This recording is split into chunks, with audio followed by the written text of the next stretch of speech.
Olá, tudo bem? Está no ar mais um episódio do Diálogo 360. Obrigada a você que está sempre por aqui e aguarda as nossas entrevistas. Eu tenho certeza que você vai se emocionar com a entrevista de hoje. À frente desse podcast, à frente do Diálogo 360, eu já tive a oportunidade de fazer entrevistas que tocaram mais do que eu podia imaginar. E a minha convidada de hoje traz uma história muito forte, a missão e o propósito dela muito fortes. A gente vai entender tudo conversando hoje com a doutora Érica Francischini. Ela é cirurgia dentista, mãe da Rafaela e do Stefano. Doutora, obrigada por ter vindo. Eu tô felicíssima de te receber aqui. É uma alegria ter você no Diálogo 360 e poder conversar com você desse jeito mais intimista e com a liberdade de poder aprender e também crescer através da sua história. Eu que agradeço o convite e é uma honra imensa poder estar aqui com você. Doutora, vamos lá. Você tem livro publicado e a gente vai falar sobre ele, a gente vai falar sobre a Rafaela, sobre a história linda e de superação do Stefano, seus filhos maravilhosos. Mas eu queria entender, eu queria saber quem é a Érica antes da maternidade. Vamos lá. Eu nasci no interior de São Paulo, Andradina. Fui estudar em São José do Rio Preto para fazer o colegial. Depois fiz faculdade em Marília. Não contente com a faculdade, fui para Bauru, no Hospital de Lesões Labiopalatais, fazer residência em prótese, estética e implantodontia. Lá conheci o meu mestre, Dr. Laércio Vasconcelos, vim para São Paulo fazer uma residência em consultórios, ou seja, fui ser assistente dele. Foquei na minha carreira por 23 anos. Desde criança, meu pai falava assim: filha, você pode escolher a profissão que você quiser, desde que você seja a melhor. Foi uma pressão, mas uma pressão leve, aparentemente. Só que aquilo, eu fiquei com essa mensagem que ele me passou: você pode escolher a profissão que você quiser ser, desde que você seja a melhor naquilo que você faz. Quando eu saí da faculdade, eu não me sentia completa e segura para atender os pacientes e fazê-los de estudo. Eu queria ter mais conhecimento, mais segurança, mais experiência para poder atuar na minha área, que é a odontologia. E assim fui. De lá fiz meu mestrado em implantodontia, conheci o pai da osseointegração, que é o Dr. Per Inge Verbrandmark, o médico sueco que desenvolveu a implantodontia no mundo, que descobriu a osseointegração. O protocolo? Ele que recebeu o prêmio Nobel de inventor de implantes ósseo-integráveis no mundo, e tive a oportunidade de trabalhar numa das clínicas franchise dele no Brasil, que é a clínica que eu fiquei 23 anos aqui. Uau! E a decisão de seguir carreira solo foi após a maternidade, porque até então eu fiquei full time focada na minha profissão e os últimos 10 anos tentando engravidar.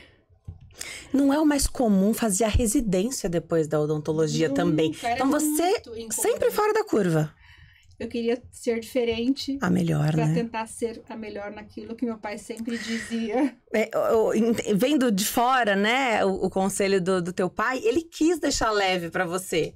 Que você podia ser o que você quisesse. Desde que você fosse a melhor. Você pegou a coisa do melhor e você escolheu uma carreira que não é fácil, né? Então, ser dentista não é fácil. A minha área também não é a área mais simples da odontologia, não é? Longe de ser a reabilitação, ela é a porta de entrada do consultório. O dentista que é um bom profissional na reabilitação, ele tem que entender de tudo, de todas as áreas, porque um paciente, para fazer uma reabilitação, ele precisa às vezes de endodontia, de cirurgia, de ortodontia. Então, eu preciso ter essa noção real do que é um planejamento completo, começo, meio e fim, e visualizar isso e explicar para o paciente. Claro que eu conto com uma equipe multidisciplinar. Eu sempre brinco, ninguém pode ser bom em tudo. Perfeito. Então, eu faço a estética, a prótese, a reabilitação, contando com uma equipe multidisciplinar. Excelente. E 10 anos tentando engravidar? 10 anos tentando engravidar. Os 6 primeiros anos foram gravidez espontânea, e eu perdia naturalmente as gravidez. Depois eu fiz 4 anos de tentativas de tratamentos, sem sucesso. No último ano de tentativas é que eu consegui numa única vez por fertilização in vitro. Todas as outras não davam certo. Não chegava nem Não a fertilização. chegava nem a fertilização, porque não transferia os embriões, Tá, né? A gente tá. não conseguia qualidade, Uhum. momento de... Não, até consegui sim transferir, mas não deu... Não teve a fertilização no útero mesmo. Uhum. E aí, a notícia da gestação, positivo. Positiva, meu marido, na época, já... Por ele não queria mais. Ele falava, é muito sofrimento, desgaste emocional, desgaste financeiro, desgaste do casamento. Sim. Então, eu acabei nos últimos momentos indo até sozinha fazer os tratamentos. Ele só ia lá nos momentos que realmente o médico precisava dele. E quando veio para fazer o ultrassom, eu fui com uma amiga, que hoje é madrinha da minha filha, da Rafaela, a Patrícia. Ela é dentista também e madrinha da minha filha. Para ver o resultado, porque era uma dor você chegar lá e não ter batimentos. Frustração, né? E nesse dia não tinha só um coração, tinham dois. Alegria dobrada. Alegria dobrada. E nesse mesmo momento, passaram-se algumas semanas, e veio a notícia de que o Stefano entraria em restrição de crescimento. Com quantas semanas Ele isso? entrou em restrição com 23 semanas. Super prematuro. E que ele não viria a nascer, Uhum. e que eu ia ter que seguir a gravidez só com a Rafaela. Mas eu não aceitei. Eu sempre tive a dificuldade em aceitar não para as coisas que me tiravam os sonhos, ou que me diziam que aquilo era muito impossível, que não ia dar certo. Eu sempre fui do contra. Não, vai dar sim. Não vai dar certo. Não, isso eu não aceito. Não, vamos tentar de uma outra forma. Inúmeras vezes eu falava com os médicos, pesquise, estude, arrume uma solução para o meu problema. Então, assim, essa força, assim, de não aceitar que não vai dar certo, eu sempre tive essa dificuldade em não aceitar. Você queria os dois. Eu queria os dois. E aí eu falava, como que eu posso escolher entre um filho e um outro? Não tem como. Eu tô Assim arrepiada. como eu quero todos os meus pacientes, que eu não divido nenhum também, eu quero tudo pra mim. Eu falava, eu quero os dois. Mas, Érica, é um risco enorme você perder a menina por tentar salvar o menino. Eu não tenho como escolher um filho ou outro. Eu quero os dois. Vai dar certo. Eles vão nascer. Vai dar certo. E a partir daquele dia eu foquei. Eu coloquei um body rosa e um body azul na cabeceira da cama. Na minha cama, que eu ficava de repouso. Que eu fiquei 1 mês de repouso. E eu orava todos os dias. Eles vão nascer. E eu foquei naqueles bodies. Eles vão nascer. Eles vão nascer. E aí, no dia que o Stefano realmente parou de crescer 100%, o obstetra, o ultrassonografista, que é o Dr. Victor Bunduki, falou, não, vamos ligar para suas ginecologistas e vamos pedir para ela dar corticóide para você. Ela não quis dar corticóide, ela não me deu corticóide. Então, assim, hoje a gente entende que esse corticóide teria sido importante no amadurecimento pulmonar, né? Talvez com menos sequelas, não sei, a gente não sabe. Não somos Deus para estar aqui contando essa história. Mas que eu tive na sexta-feira que ele parou de crescer. No domingo eu tive eclâmpsia com HELP. Aí eu tive que ir de urgência para o hospital. Aí sim, tiveram que me dar o corticoide na urgência. Mas eu poderia ter tomado na sexta-feira. No domingo eu já estaria fazendo 48 horas de corticoide. E aí, quando você faz o corticoide, então, os dois seriam beneficiados? Os dois seriam beneficiados. Tá. E a síndrome de HELP te coloca em perigo também, né? Não, eu senti que era meu último dia de vida. Eu não sei por que eu senti isso. Porque eu já sabia da gravidade. E, estatisticamente, 70% de mulheres que têm, morrem. Então, ou seja, de 10 mulheres que têm eclâmpsia com HELP, só 3 sobrevivem. Então, eu também sou uma sobrevivente junto com eles dois. O pessoal vai entender mais sobre a história do Stefano, né? A gente vai falar sobre isso, mas você também é. Sim. Você tem essa energia de vida também, né? E isso você passa para as crianças, né? Olha só, antes mesmo do parto, que eu vi a gravidade, que eu estava naquela emergência do Einstein, fui muito beneficiada por ter sido atendida por um médico na urgência que escreveu o protocolo de eclâmpsia do Einstein. Então ele sabia identificar de longe uma mulher com pressão alta e eclâmpsia. Essa foi a minha sorte. Tanto é que ele tem um capítulo no meu livro sobre eclâmpsia. E ele olhou pra mim e falou assim, porque eu entrei em pânico. Eu falei, eles estão nascendo. E eu não queria que eles nascessem tão prematuros. Nenhuma mãe quer. Então eu entrei em pânico e falei, eles estão nascendo, eu tô com contração, não encosta em mim. Falei pra ele. Ele falou, não, você não tá com contração nenhuma.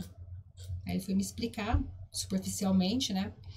E aí, pelo tanto de vezes que eu tomei medicações pra tentar controlar, eu vi a gravidade que eu estava. Eles esconderam os monitores pra eu não ficar vendo, né? A pressão, os batimentos, etc. E pedi um espelho porque ele queria me ver, e ele falou que não ia me dar um espelho, porque eu já tava com todos os sintomas de edema, todo, né? Já tava transformada, minha face. Inchaço. E aí é muito rápido, é muito rápido. E aí, por isso que tem que agir rápido. Por isso que as mulheres morrem, porque eles perdem o time. Deu pra entender a gravidade? Porque perde o time. Passou daquele time, se você não atuar, você perde o paciente. E aí eu cheguei a comentar, falei pro meu ex-marido, eu falei, eu sinto que hoje é meu último dia de vida, você pode, por favor, pedir pra enfermeira devolver o meu celular, que eu vou mandar uma mensagem pro nosso primo orar por mim, que eu tenho certeza que a única pessoa que pode me salvar hoje aqui é Deus. Eu falei isso, eu verbalizei, deixei ele em pânico, né? Claro que ele saiu, foi chorar, foi contar pra minha comadre que eu tinha falado isso, que eu fiz um terror, mas é um terror que eu sentia. E você precisava dessa né, de falar isso e dessa oração e de conectar com o teu primo, que deve ser uma pessoa mais religiosa, super religiosa. Muito. E ele rezou, conectada com Deus. Ele rezou muito pro Stefano, porque eu falava, eu não quero perder o Stefano. Ele é meu, ele já veio, ele tá aqui. Ele Imagina já existe, uma mãe né? que tenta engravidar há 10 anos, tem um casal lindo, maravilhoso, que é o sonho de qualquer mãe ter um casal. A hora que o casal vem, ele não vai nascer? Ah, vai. Aí eu olhava pra minha barriga e falava, Stefano, você tá aqui, filho. Mostra pra mamãe que você tá aqui. Você vai nascer. Agora você veio, agora você vai nascer. Eu falava desse jeito com ele. Agora você veio, agora você vai nascer. Aí teve um dia que, quase próximo, assim, de ter o problema de ter que fazer o parto prematuro, a Rafaela mexeu, porque eles eram muito pequenos. Então mexeu, eu senti. E ele eu não sentia mexer. Aí teve um dia que eu fiquei mal, porque eu falei, se ele não tá mexendo, ele já deve estar, né? Tudo podia acontecer, né? Tudo podia acontecer a qualquer hora, a qualquer minuto. Então eu fiquei com aquela tensão 30 dias, com aquela pressão de que ele ia parar naqueles 30 dias. E eu tenho que ficar de repouso com essa pressão mentalmente. Foi o único mês que eu parei de trabalhar, praticamente. Aí eu falei pra ele, falei, filho, se você tá aqui, isso é pra quem tem muita fé e acredita. Porque as pessoas podem não acreditar no que eu tô falando. Eu falei, filho, se você tá aqui, mas dá um sinal pra mamãe, filho. Foi a única vez que ele mexeu. E eu sabia a posição que eles estavam, devido ao ultrassom que o médico já me explicava. Ele estava aqui em cima, perto da região do estômago, né? Assim, modo de dizer. E ele mexeu. Fez tipo um tum. Ele estava ali. Ele estava ali. Vivo. Porque isso que era importante que eu soubesse. Que ele estava vivo. Que ele estava, mas vivo. Vivo. Essas experiências, né? Essas experiências com Deus são maravilhosas. A gente tem que contar. Não, e teve outra agora, recentemente. Pode falar. Ele foi internado agora, dia 22 de novembro, com um vírus comum de gripe que qualquer criança pode ser contagiada num ambiente escolar ou em qualquer outro ambiente. E ele deu entrada na UTI muito grave, do Einstein. Eu tenho uma UTI em casa, só que o ventilador que eu uso em casa é um ventilador domiciliar, um ventilador para paciente que pode ter uma vida fora do hospital, fora de uma UTI. Então, a UTI domiciliar é em casa. Só que quando foi para a UTI hospitalar, já fazia uns 6 anos que ele não usava mais esse ventilador. Do hospital, né? Do hospital, que é o ventilador para anestesia geral. Que ele chegou lá e teve que ser transportado imediatamente para esse ventilador, sedado profundamente, como induzido ao coma. Não podendo respirar, porque ele brigava com o ventilador. Eu olhei para ele e falei, doutor Adalberto, o que está acontecendo? Ele falou, é isso que você está vendo, ele está muito grave e continue na sua fé, porque é isso que eu vou precisar. E aí, a partir disso, foram orações todos os dias, muita oração, muita força de todo mundo também, que eu tenho certeza que muitos seguidores, muitos pacientes estavam torcendo e orando junto comigo, para que isso terminasse bem, só que os médicos não me deram nenhuma esperança. Porque todas as vezes que eu cogitava em falar alguma alternativa de tratamento, esquece, não tem mais o que fazer. Já estamos no limite de todas as drogas, inclusive drogas endovenosas para o pulmão abrir e o pulmão não abre. Vamos novamente orar. Chamei um pastor, amigo meu, que nunca me deixa perder a fé, e levei para o quarto, lá na UTI do Einstein, para fazer uma oração. E nesse momento o Dr. Adalberto entrou com mais 6 médicos para analisar e conversar e discutir o caso, porque é ele que coordena o caso. E aí eu fiquei sentada na poltrona e olhei assim. E me veio uma mensagem. Aí quando eu apresentei o pastor para o médico, ele falou assim: muito prazer, estamos precisando muito de você aqui. Aquilo fecha o diagnóstico para qualquer mãe, né? Seu filho está condenado. Só um milagre. Eu fiquei sentada quietinha assim. Eu não sei se aquilo foi uma prova da fé, ou uma prova, ou a presença de Deus ali naquele quarto. Veio uma paz. E eu vi uma luz. Sei que tem muitas pessoas que não vão acreditar. Mas eu vi uma luz em cima da cama, como se fosse um raio, em cima da cabeça de todos os médicos e da cama do Stefano. E naquele momento me veio para eu falar para o pastor o que eu estava sentindo, com todo o respeito que eu tenho aos médicos, desde que eles respeitem que a ciência tem limitação e que eles também precisam ter Deus acima de tudo. Eu virei para o pastor e falei assim: me veio para falar isso, eu preciso falar para alguém. Vocês ainda não sabem tudo. Eu sou o médico dos médicos. Essa criança vai sair daqui se eu quiser. E hoje vocês têm muito que aprender com ele ainda. Me veio isso. Tô arrepiada. É muito forte, e como desde que ele nasceu, foi isso que eu abracei, essa causa. Que ele foi tratado nos primeiros 2 anos, foi muito difícil, ele teve todas as complicações possíveis e imaginárias. E aí um dia eu vi que estavam tratando ele como paliativo porque não tinham o que fazer. E aquilo eu não aceitei. Eu falei: não é possível que eu tô ouvindo isso, que ele tá sendo tratado como paliativo. Eu falei: então vocês vão escrever uma carta, eu vou traduzir para o inglês e vou encaminhar para várias universidades para fora do país. Porque ele não veio aqui por nada. Ele tem uma missão a ser cumprida. Porque ele já teve todas as complicações, septicemias, tudo de mais grave que um prematuro podia ter, ele teve. E ele ainda está vivo. Então, ele tem uma missão ainda. E eu vou abraçar a causa dele. Então, eu sempre imagino que o Stefano, além dele ensinar muito sobre a vida e os valores da vida para todos nós, ele tem muito a ensinar para a medicina, porque tem muitas coisas que foram feitas nele, que foi o primeiro paciente a ser feito, a ser usado. Tudo eu ouvia: não sei o que fazer. E eles foram honestos, porque falavam: não sei, não tem estatística no mundo de um paciente que tem o pulmão como o dele que sobreviveu. Não tem. Então eu sempre tive não para as respostas, não sei. Isso foi bom, porque me deu um choque de realidade. Porque você não aceita não. Já que vocês não sabem, eu vou buscar fora. Você não aceita ou não. Só que naquele momento o Dr. Vitor, que cuidava do caso na época, falou: não, vamos esperar, semana que vem vai ter um congresso no Brasil, que vai vir um inventor da sonda NAVA, um sueco. Se você permitir que ele vá no quarto, nós vamos fazer um estudo do Stefano. Óbvio que eu queria, era isso que eu queria. Aí ele começou a usar essa sonda NAVA é uma sonda sueca, que é ligada nesse aparelho do hospital, né, um ventilador a nível UTI e cirúrgico, e ela ajudou ele a desmamar do aparelho do hospital para ir por um aparelho portátil e ir para casa. Porque essa era a questão, né? Dele não conseguir... nem ter alta. Retroceder ao equipamento que é domiciliar, né? Exatamente. E aí ele ia ficar no hospital. O resto da vida. E não é isso que você quer pro seu filho. Eu queria levar ele para minha casa. Então, quando eu levei ele para casa, foi o maior sonho, a maior emoção que eu senti na minha vida.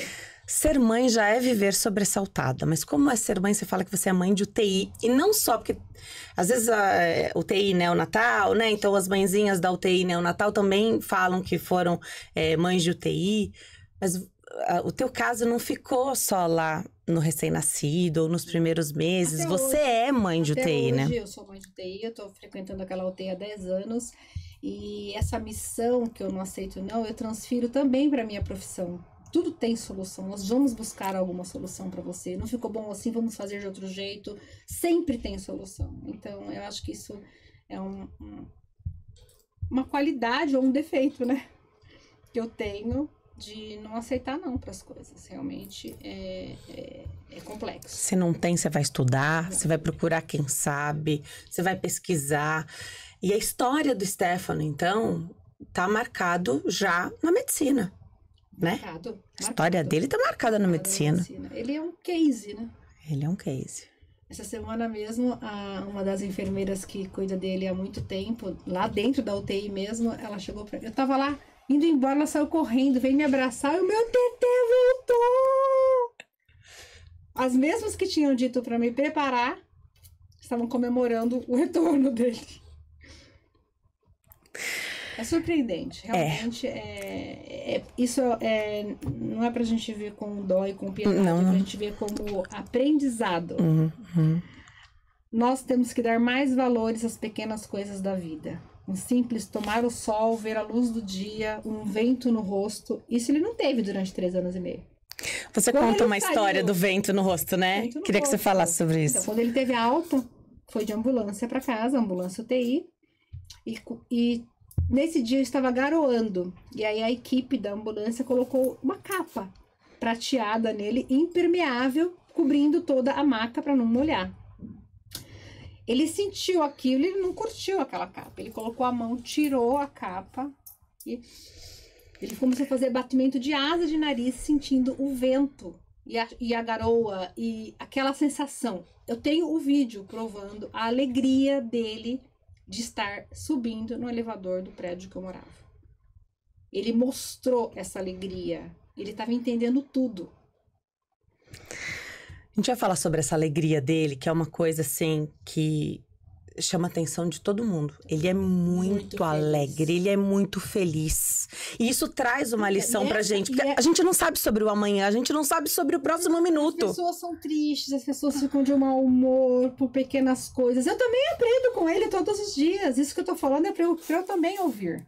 Chama a atenção, ele tem um sorrisão, né? Não é à toa que é filho de dentista, ele tem um sorrisão aberto. E esse sorrisão aberto é às 5 horas da manhã. Então, você imagina, eu passo no quarto, falo um oi pra ele, explico que eu estou indo trabalhar. Eu já saio recarregada de energia. Chego no consultório transcendendo essa energia, porque ele passa isso pra gente. Tem tanta gente que acorda mal-humorada, né? Não, ele não. Nunca. Eles nasceram, então, com quantas semanas? 23, o Stefano parou de crescer. Tá. Só que o parto foi feito com 26,7 semanas. Ficou esse tempo todo no hospital, esperando, não? Não, eles ficou em casa. Eles nasceram com 26 semanas. Tá.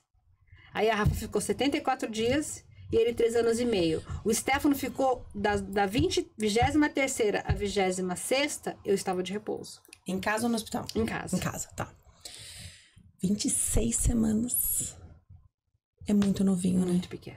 Tá, então a Rafa... E ainda, o que prejudicou mais ainda a ventilação, o pulmão, foi que a Rafa nasceu o dobro dele. Porque a Rafa estava com crescimento normal para idade gestacional. Ele não. Ele parou com 23, então ele nasceu com 465 gramas. E ela, 965 gramas. Durante o teu pré-natal, fora essa questão do crescimento, que ele, né, sempre tem, quando gestação gemelar, acho que sempre tem um que cresce um pouquinho menos. Mas não essa diferença mas não tão grande essa diferença, né?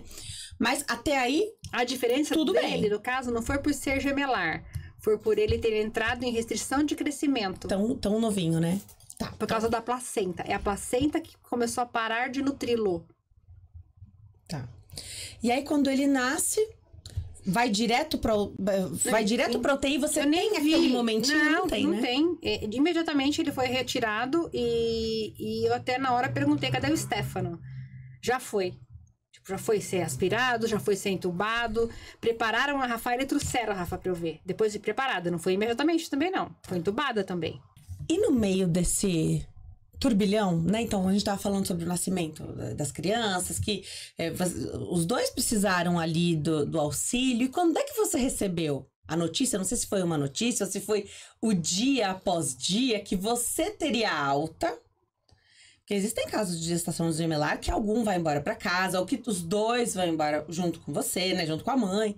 Quando é que você recebeu essa notícia? Foi dia após dia? Você já sabia? Já havia uma previsão de que, olha, vai ser uma internação longa, porque mesmo da Rafa, que saiu bem mais cedo que o Stefano, foram 74 dias. É muito tempo. Muito tempo. Né?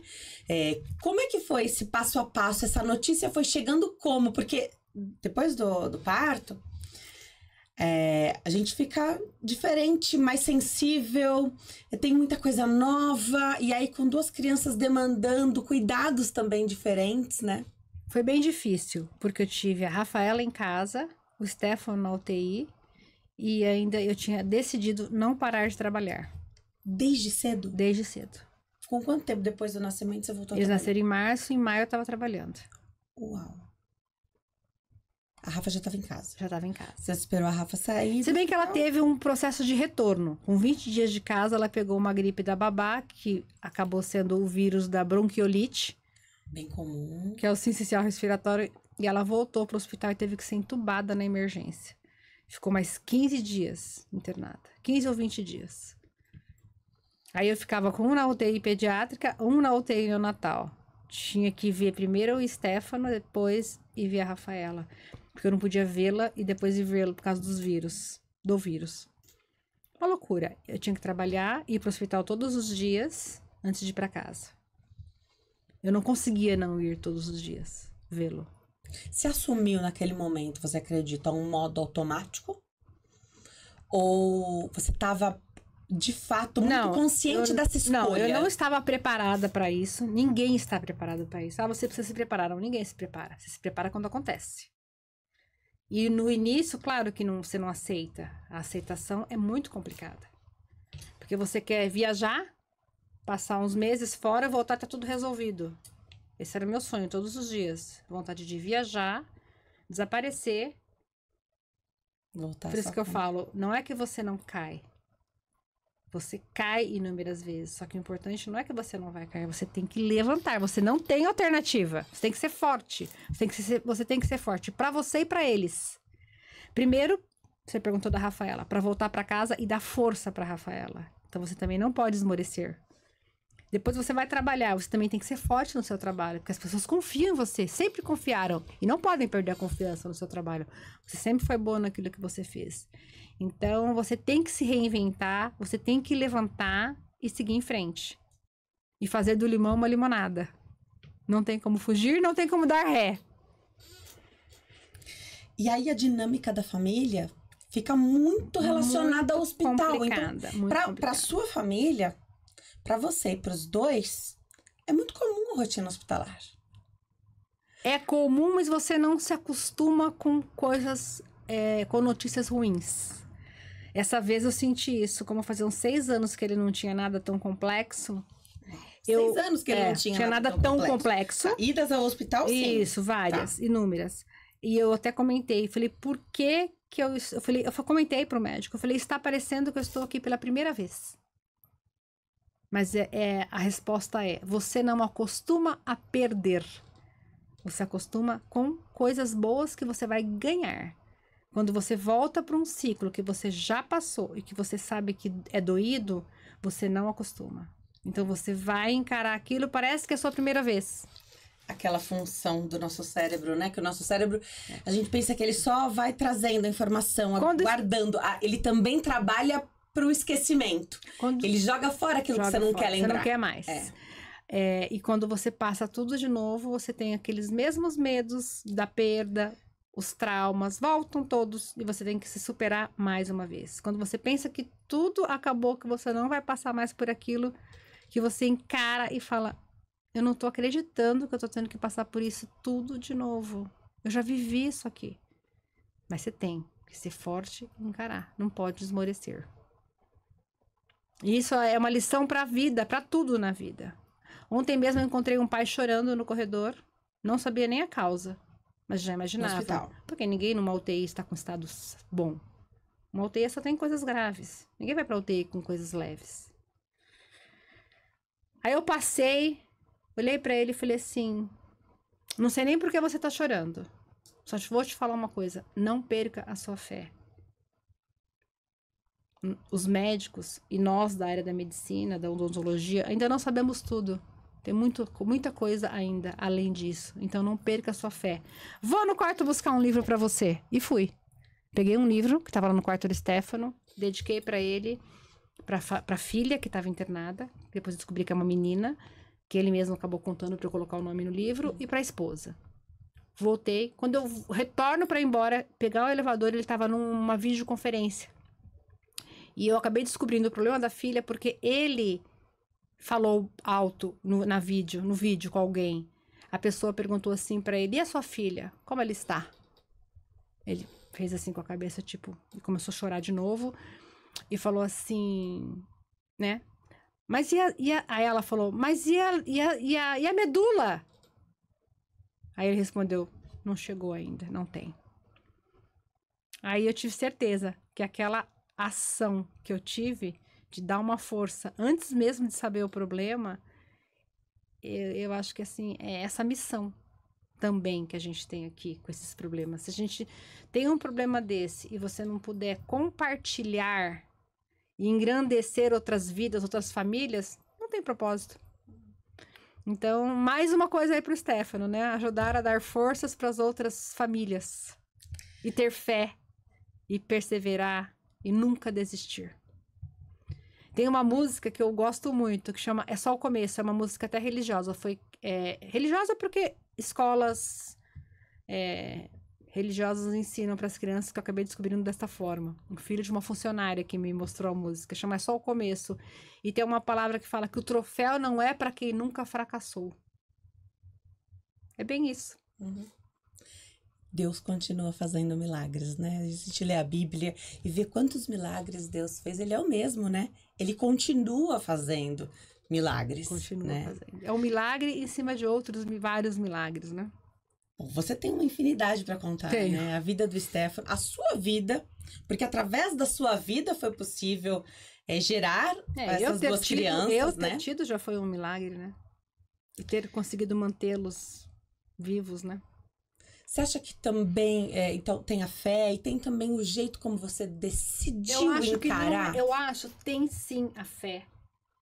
Só que você tem que ter muita fibra perante as dificuldades que você vai passar, de não desistir, de não aceitar que você vai fracassar, de não aceitar que você não vai vencer. E sempre buscar uma alternativa. Não, tem solução sim para isso, vamos mudar. Tipo, o dia que o oxigênio não estava mais sendo tão eficaz para ele, eu falei: doutor, mas naquela época a gente usou um outro óxido, vamos colocar um outro óxido. Tipo, não desistir. Quando... Ah, mas não vai resolver. Vai sim, vamos ligar. Você não aceita que não vai. Tem que ter O uma máximo que outra pode acontecer alternativa. é se esse não resolver, a gente muda para outro. Você falou que tem uma UTI na sua casa, Sim, então. uma Uma UTI, UTI home domiciliar, care, né? isso.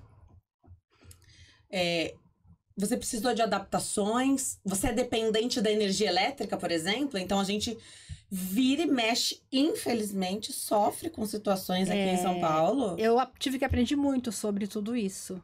Realmente você precisa de ter um gerador. No caso, hoje eu não tenho, porque eu mudei para uma casa que não tem gerador, mas eu preciso até providenciar esse gerador. Mas a energia elétrica, você tem que fazer uma inscrição na Enel, que você tem um paciente sobrevida na casa. Ano passado teve aquelas chuvas horrorosas, eu tive que internar o Stefano, porque a minha casa ficou 6 dias sem energia. Porque eles não conseguiam resolver o colapso que a tempestade causou em São Paulo. Eles não tinham mão de obra e nem material para resolver. Você faz essa inscrição e mesmo assim você Mesmo quer assim, ter uma retaguarda aí. O colapso foi tão grande que nem quem tinha... que a própria Enel falava: transfere para o hospital.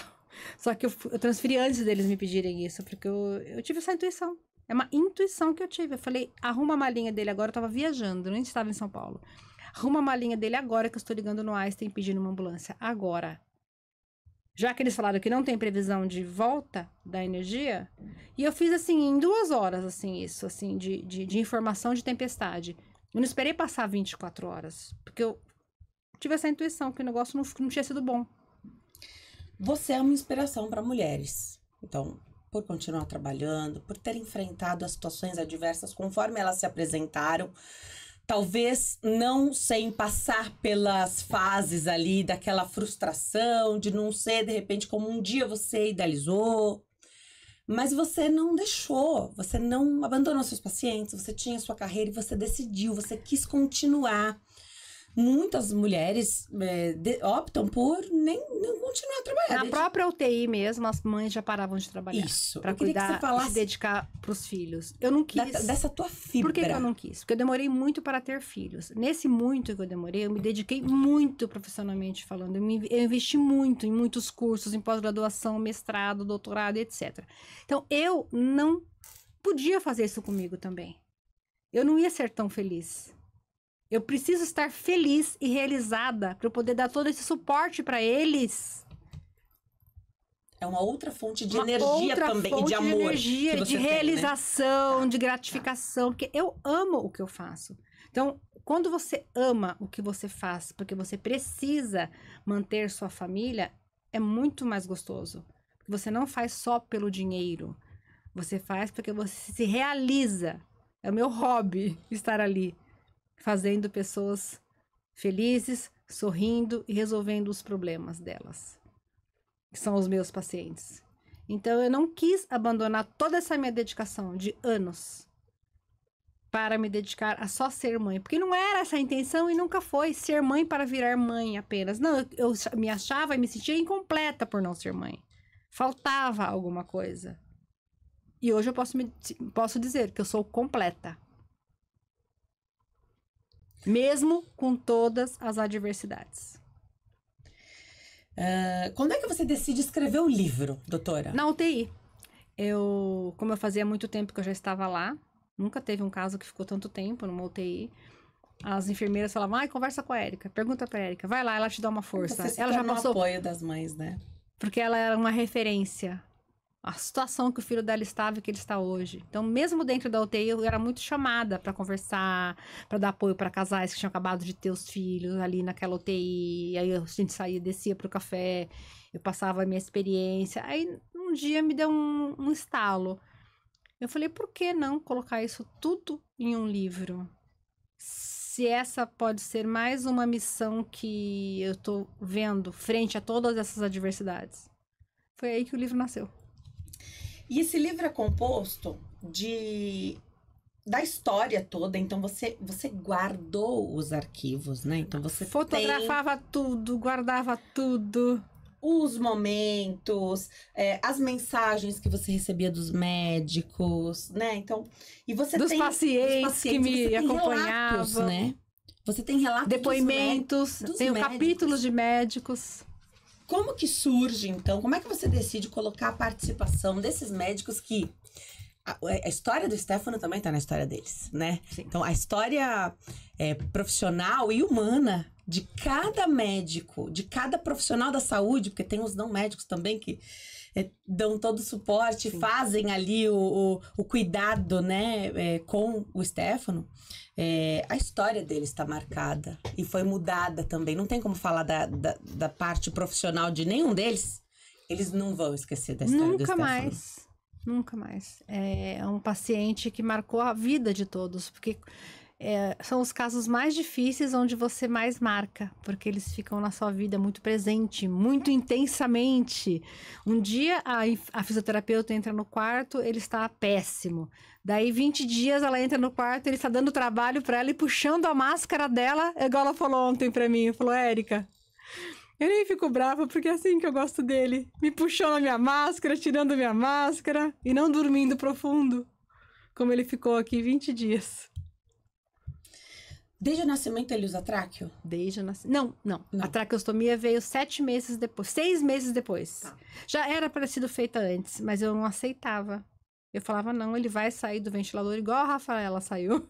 Então eu posterguei um pouco a cirurgia de traqueostomia, porque Que mãe que quer, né? Que seu filho seja perfurado para colocar uma traqueostomia. É difícil essa aceitação, eu não aceitava. Eu pedia todos os dias para não fazerem. Não façam. Façam em mim, mas não façam nele. Queria trocar de lugar com ele, né? Até que chegou o dia que o médico falou, não tem mais como esperar. E pra ele, essa é a vida normal. É o que... Não, ele lida assim, como se fosse um acessório, como se fosse uma parte de um cabelo, que ele joga pro lado, joga pro outro, e é a traqueostomia. A liberdade em casa, então, o caminhar... Ele pode andar... Lógico que ele tem que ter o acompanhamento, sempre, porque alguém tem que segurar o ventilador para ele. E esse é o teu objetivo, que ele possa ter a vida em casa com a maior liberdade possível. Falta um sonho ainda, né? Que é ele se desvencilhar desse ventilador, dele poder andar com mais autonomia, dele poder não precisar de tanto apoio. Hoje ele tem alguém que segura o ventilador, alguém que tem uma cadeira que tem que ter o apoio de todos os aparelhos. Então, o ideal mesmo seria ele sair desse ventilador. Para ele ter mais autonomia. E como é a Rafa no meio disso tudo? A irmã gêmea, que diz que gêmeo também é tão conectado um com o outro. Como é que você enxerga, então, sendo mãe da Rafa? Rafa, desde o essa início, questão? ela sentiu muito, porque ela foi filha única durante 3 anos e meio. Então, quando ele chegou em casa, para ela foi um baque. No início, chegavam 20 profissionais para atender ele e para ela nada. Quando eu percebi, eu pedia para os profissionais e eu falava na frente dela, ela ficava toda feliz. Eu falava, tem que escutar o pulmãozinho da Rafa também, que eu acho que ela não tá muito bom esse pulmãozinho. Vocês podem olhar e ver se tá tudo bem? Todo mundo já sabia que era uma cena para que ela se sentisse incluída. Mas ela tinha ciúmes, e aí um dia ela chegou para mim e falou assim, tinha um desenho na televisão com um bebê engatinhando, um gatinho no tapete. Ela falou assim, mamãe, devolve o meu irmão pro hospital. Eu quero um bebê sem fios. Eu falei, não tem essa alternativa, filha. Essa alternativa não existe. Mas você vai ter que me explicar o porquê que você quer um bebê sem fios. Aí eu falei, vamos fazer o seguinte, ao invés de você falar dessa forma, ora e pede pro Papai do Céu tirar todos os fios do seu irmão. E saí, fui tomar uma água para respirar, né? Depois daquilo que eu ouvi. Eu voltei, ela tava orando, ajoelhada no chão, com a mãozinha em cima da cama assim. Papai do Céu, por favor, tira os fios do meu irmão, que eu quero um gato. Ela ganhou o gato, porque tem um gato aqui na capa do livro. Demorou um pouco, mas Demorou, ela ganhou. mas veio. E o gato tem maturidade para não morder os fios do irmão, que era a preocupação dela. Você acredita? Isso também é incrível, né? Isso é incrível. Ele não morde os fios do Stefano. Porque essa era a preocupação dela, que ele furasse os fiozinhos por onde passava o oxigênio que ele respira. Que incrível. Mas é claro que a Rafaela tem um prejuízo, né? Porque muitas vezes a gente acaba abortando algumas viagens, alguns projetos, algumas saídas por ele estar com algum problema precisando da gente. A mãe de 2, sempre, né? Porque se os 2 estão saudáveis, você coloca todos numa sacolinha e leva. É que eu só tenho um filho, mas as mães que têm mais de um falam que dedicam mais ao filho que tá precisando mais naquele momento. É isso aí. Né? E o outro acaba ficando um pouco mais carente sempre. Então eu procuro dar o máximo para ela quando eu tô com ela, fazer os pequenos momentos serem grandes, porque uma vez eu também aprendi isso, que não é quantidade que você precisa dar pro seu filho, é qualidade. Tem muitas mães que não trabalham, passam o dia inteiro fora, na academia, no parque, no shopping, no massagista, na manicure, e não ficou o dia todo com a criança. Então também. Nessa última internação do Stefano, eu acompanhei, você postava, então sempre via você no elevadorzinho, né? Então, com certeza fazendo a sua oração, escrevendo lá que era mais um dia, mas que você tinha certeza da vitória. Isso sempre me chamou muita atenção. E aí ontem eu fui surpreendida com a cena desse menino lindo, abrindo um sorrisão nem parece que ele ficou esses dias todos. Parece mentira. Internado, né? Não parece que ele tá... Primeiro, nem parecia que ele tava no hospital, não parecia que ele... Agora você me contou essa história de que os médicos, então, olha, já estavam quase jogando a toalha e você tava lá, firmona. E ele abre esse sorriso e Não, ele tá, assim, novo. Novo. Até o médico, ontem eu mandei uma mensagem, o que você tá achando dele, né? Com essa felicidade toda ali. Melhor do que eu esperava. E isso faz diferença também, né? Como profissional da saúde, os profissionais da saúde costumam dizer, qualquer tratamento, qualquer coisa que a gente vai fazer, quando a gente se alegra. Não, ontem foi isso que aconteceu. Cheguei no hospital, a enfermeira falou, ele dormiu o dia todo. Eu falei, como assim dormiu o dia todo? De dia não é pra dormir. Se ele já acordou, ele acordou. Chega! Já fazem 20 dias que você tá dormindo. Vamos acordar. Ela abria a janela, acendia a luz. Falei, filho, chega, acorda, chega. Já dormiu 20 dias, chega. Agora é dia, vamos acordar. Peguei o tablet, ele acordou meio assim, né? Em outro planeta. Ficou me olhando assim. Demorou um pouco. Peguei o tablet, falei, não, gente, chega. Agora é outro projeto. Agora é projeto dia acordado e noite dormir. Por que você deixaram ele dormir o dia todo? Então, isso, a gente tem que ter esses insights. Perfeito. Isso é da mãe, não tem. Perfeito. Pensar em tudo isso também, Tudo né, doutora? Tudo isso. Pensar em tudo isso. Ah, não, deixa ele dormir. Não. Dia é dia, noite é noite. Vamos acordar, já dormiu 20 dias, chega. Tava entubado, né? Dormiu porque tava sedado. Sedado e não tinha condição de respirar. Ou o ar entrava pelo aparelho e paralisava o pulmão dele com medicamentos para o ar poder entrar e ele poder continuar sendo oxigenado. Se não fosse dessa forma, o oxigênio não entrava. Já fez a transição? Já voltou para o aparelho domiciliar. Já fez a transição. Tá pronto para ir embora? Pronto para ir embora. Agora é o desmame agora é uma fase de desmame das drogas que usaram para sedações. Então ainda fica um resquício no organismo.